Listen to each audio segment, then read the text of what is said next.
You're lucky you got it, because they told me I wanted to just, I had it typed and make copies and just put that in. And the scrapbooking gal said, it'd be much better if you would write it in longhand. It'd be much better. Right. So, Yeah, it's more personal. yeah. So that part you always have. It tells that.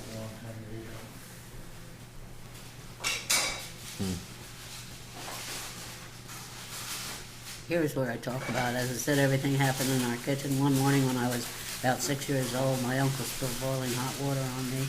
It hit my shoulder and back. I stayed at home, and the doctor would come every day to dress the burns. He was one of the few around that had a car. I could see him coming and would run and hide, so, as it was so painful when he changed the bandages. So then it goes on about inside plumbing and the whole thing. I did it different times, so sometimes I was inclined to write this way, and other times I was. Yeah, it is a little different. I didn't even notice at first. Yeah. It's good though, nice and clean. Your handwriting's better than mine. Oh, I don't know. Oh, if you saw my handwriting, you'd know.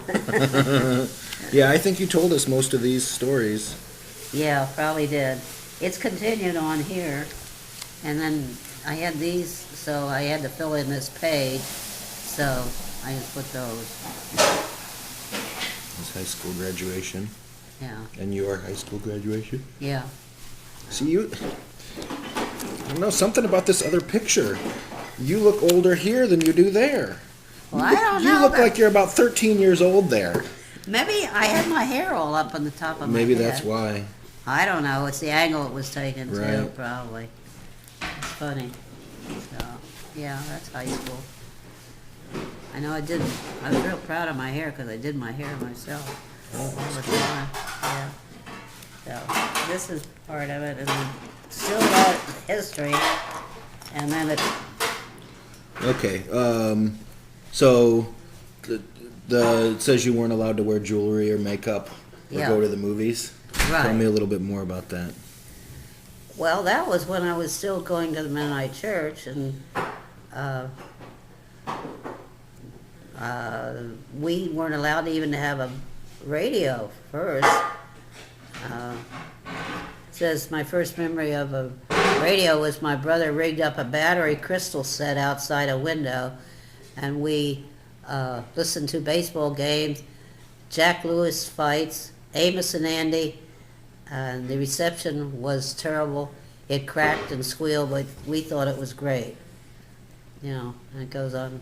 When I was in high school, my mother, over my dad's objection, got us a radio just like the replica Gary gave me.